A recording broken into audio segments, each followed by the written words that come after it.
Hi, I'm Dustin Abbott, and I'm here today to give you a review of something a little bit different, and that is a projector from the company Yaber. This is their newest, kind of highest end projector. It is called the K2S Pro. I had a look at Yaber's products and the customer feedback to them when the company reached out to me months ago, and I saw that they had very, very high reviews on Amazon. There was a lot of just positivity about the brand in general, although I had no experience with them myself. I've always been interested in projectors for photographers for the simple reason that I think one of the best ways for photographers to make sales, particularly in a setting where they're displaying maybe some portraits or at a wedding, to kind of expand on that application, is for people to actually see their work, to see beautiful photos displayed. And obviously trying to show people photos just on the back of a camera is very, very limited. And of course, these days, there is a whole lot of other applications for a projector. And frankly, when I said yes to doing this projector, I thought it was more of a compact device than what it actually is. This is obviously more of a full-size projector. And so while it does still have some applications, as I'll get to in just a moment, for photographers, in general, I found that the real strength of this was as a media device, particularly because this is by far the most fully featured when it comes to being a smart projector than what I've seen to this point. Because of my work in business and in church, things like that, I've worked with a lot of projectors over the years, but I've never seen one that is quite so well integrated as what this particular one is. It's a smart projector with more than 7,000 apps available for it, including all the modern streaming services. It's Amazon Alexa compatible, and it's very, very easy to screencast via NFC. There's a place to tap right here. Apple Play, Chromecast, all the typical ways for doing a screencast to a projector or, TV type device. So some of the basic specs here to look over quickly. As far as the brightness, it is rated at 800 ANSI rated lumens, and so that is bright. It's not exceptionally bright like for a professional setting. I typically am looking at, for in a church site type setting, I want projectors that are at least 2,000 lumens, if not brighter, and so it's not as bright as that. But for more of a home application, portable application, 800 lumens is bright enough for most applications, even outdoor movie night at dusk, where it's not quite fully dark, and then after dark it's plenty bright, no problem there. Its native resolution is full HD or 1080p. That's at 60 hertz, but it does support 4K, and so you can scale up to a 4K type resolution. Projection range, you can shoot from as small of a screen as 40 inches up to 200 inches, and so that's at a distance of 4.5 feet up to 22.4 feet. So obviously, if you're going to get a full 200-inch projection, you're going to need to have some room to do that, over 22 feet. And so in more typical application, for example, the screen I'm using is at 100 inches. That's more of about a 10 to 12 foot type range, which is more manageable for actually doing indoors. Sound is actually fairly good for a projector, which are not known as media devices when it comes to the audio side of things. However, the audio here is provided by the company JBL, and it has two 10-watt JBL speakers, one on each side, and actually has pretty decent sound for a projector. And the other thing that's interesting about it is that it can actually be used also as a Bluetooth speaker. You can connect to it via Bluetooth and just stream music through its speakers as well, with the actual lamp turned off, and so you're not burning any of your hours off the lamp. So another interesting application. Now, kind of the heart of this is that it has a built-in TV dongle with over 700 native apps. It came already installed here. However, it is a separate device that is integrated into the chassis of the projector itself. It comes with its own remote as well. More on that in just a moment. One thing that I'm really happy about is that this is a Wi-Fi 6 device, and so that means that it can not only handle faster internet speeds, but at lower latency. Really important for a streaming type device, and that comes into impact also when it comes to the range and where you're placing it and how well it's going to work for streaming. It's also very quiet, and particularly if you go to the quiet mode, it's just 28 decibels, which is the sound, they say, of a very quiet library. So it is very, very quiet, and even in normal operation, there's very little sound to hear. It's not going to be enough to distract you at all. It obviously can play files directly from USB. There's both USB-C and USB-A ports on this. And so you can display through that a wide variety of different formats, including MP4, MKV, WMV, 3GP, VOB, TP, DAT, MOV, FLV, TRP, 4K, H.264, H.265, etc., etc. So a lot of different formats, which means that for those of you that have, maybe media that's been ripped into various formats, it is quite flexible in terms of the playback on that, which is useful. Now on the ports here on the back side, we have a range of the typical ports. That includes HDMI. We've got a USB-A, USB-C, and then also we have got a headphone monitoring jack along with an AV output. And so you actually have two different audio outputs there, which obviously is going to be handy and useful for that application. So those are the raw specs, but how does the thing actually work? Well, I'll tell you very quickly the different applications that I used it for. I used it just setting up for indoor viewing to see how it would work as a media device set up indoors, maybe as a, to give someone a larger screen. I also used it as a kind of a backyard movie night. It was set up outside the house, and I will note on that even though I was outside the house, it picked up the Wi-Fi signal without problem. There was no lag in streaming. Streaming was pretty much instantaneous and without any kind of hiccups as far as that. So I was actually really pleased with the Wi-Fi quality for this as a streaming device. I also used it in more of a wedding reception location to display wedding video. And so one of the things that stood out to me here is that because it has really great keystoning and auto keystoning, I was actually able to kind of position the projector off a little bit more to the side where it was out of the flow of traffic, and it could still display over to a screen. And so we could have the wedding video displaying there in the background while the reception was going on. And it was a really positive addition to that particular application. Also, just as a quick way to show photos, either from a wedding or a portrait shoot, but to get them up to a sizable screen where not just people can see them better, but also more people can see them at a time.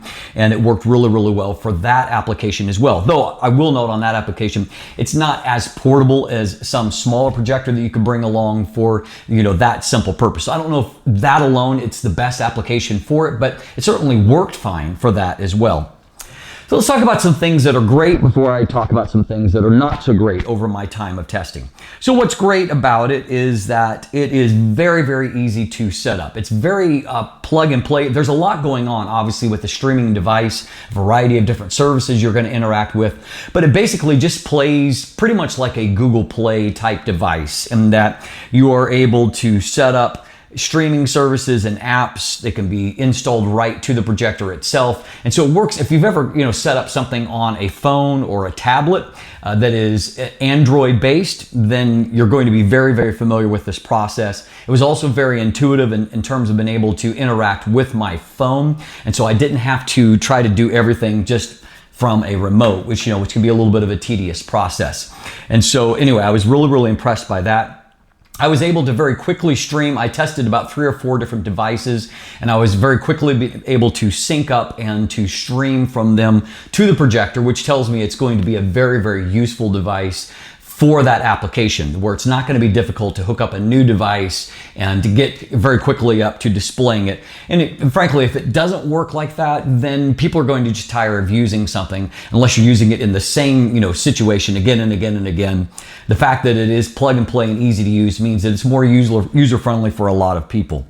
And that's, I think, part of the reason why the Amazon ratings have been so positive, is that people with a varying range of technical ability are able to actually use the projector and to stream to it without issue. I also was quite impressed with the quality of both the autofocus and then also the auto keystone correction.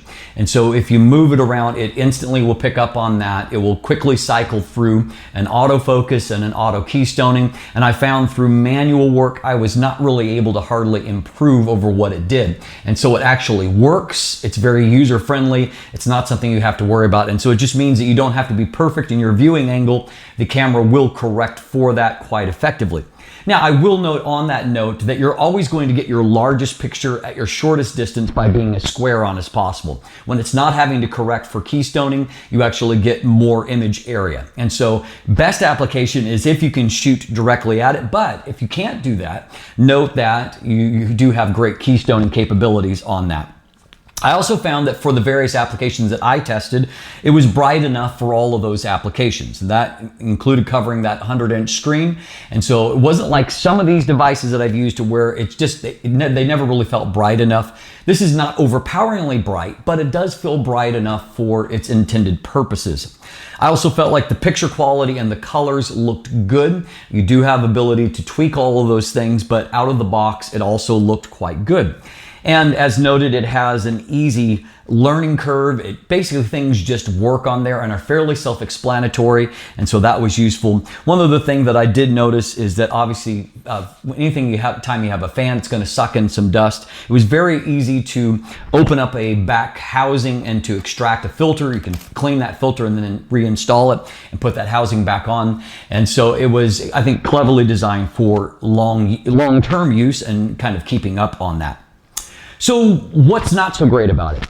The one thing that really kind of stood out to me that I missed is that it didn't come with a case. And so I've actually been looking for an appropriate case. I ordered a hard case off Amazon. And I think, as sometimes happens on Amazon, that the actual measurements listed on the website for the case were not correct. And so as a byproduct, on paper, on screen, it should have fit, but when I actually got the case, it didn't fit. And so I'm still actually actively searching for a case or a bag to put this in, to store it in. I did note if you're sitting right next to it, say for that outdoor movie night, I had to move my chair back. Initially, I was sitting right next to it, and it did push out some heat through these side vents. And so you might want to note that if you're really, really close to it, it does kind of blow out some heat there. If you try to use Bluetooth speakers, which was my hoped for application for simplicity and having as little wires as possible, there's some definite lag between the audio and the video. In my brief time going through the menus and trying to correct the problem, I didn't find a way to correct for that lag through some kind of menu setting. So unfortunately, I don't find that Bluetooth speakers are an effective way to use this because of that sync issue. If that doesn't bug you, then no problem, but it definitely bugs me. As noted, it's not as compact as what I thought it might be. Now, that's just really my misconception. I could have looked at the measurements online and quickly picked up on that. And so this is a fairly typical, projector size. It's also fairly thick. Now, the upside to that is that the sound quality, as noted, is really not all that bad. Now, I don't want to oversell it. It sounds good for a projector. However, you will, on bassy notes, you'll get some rattle in the housing. It's not a high-end audio device, but for a projector, audio is quite good. And I think that is, at least in part, why we have a little bit more girth to it in terms of that. But it's not a tiny device. It comes with two remotes, which frankly is one remote too many. And so there's technically a remote for the projector, and then there is a remote for the TV dongle that is embedded inside. Now, what I did find that for the most part, I actually could do all of the navigation with the one remote. I haven't really come into a situation yet, even if I'm navigating in the Play environment and with streaming apps, this remote seemed to continue to work okay. So I think that this is one that could probably go away and be stored and not used. Maybe I'll run into some scenario that I haven't yet where I actually need that remote. But frankly, it seems to me that they could have done just fine with one remote and maybe just made it a little better, a little fuller featured type remote, and that would have been very useful. One thing that some people have pointed out, which is absolutely true and highly annoying, is that even on these two remotes, the position of home and back is reversed between the two of them. And so on the dongle remote, home is the center button underneath this, directional pad. On the actual projector remote, the center one is the back button, and then with the home button to the left, and on this case, the back button is to the left. So that's obviously a little bit of an annoying thing that should have been corrected. And again, I think they should have just had one remote to cover everything. Otherwise, someone's going to end up losing one or both of those. So anyway, the other thing that I would have liked to have seen changed is that we have a protection cap to go over the front lens here to kind of keep dust off of it. But it is, you just kind of, use a little bit of pressure to remove it. but there's nothing to keep this connected to it, and I can see this getting lost fairly quickly. I actually would prefer, more of an auto type iris that's integrated into that, to where it can just cover over the top of that when you're storing it and not wanting to use it. It would just be a better application than this separate device. At the end of the day, however, there is a lot of value for money here. This is a device that does a lot of things really, really well, and also has very good picture quality to it. And it is very reasonably priced right now. You can get it for about $400 US on Amazon.com, or here in Canada, it's 509 Canadian, which relatively is actually an even better value for Canadians. And so that's a very good value for money for a device like this that is so well integrated when it comes to the smart aspects of it. And so it's a great media device. And if you're looking for something like that for your various applications, I have obviously some limited complaints there, but overall, I've actually really enjoyed using the Yaber K2S Pro projector. And so if you're looking for a smart projector for media applications, this is definitely worth checking out. It's great value for money. I'm Dustin Abbott, and if you look in the description down below, I do have links where you can check that out further. Please like and subscribe if you haven't already. Thanks for watching. Have a great day, and let the light in.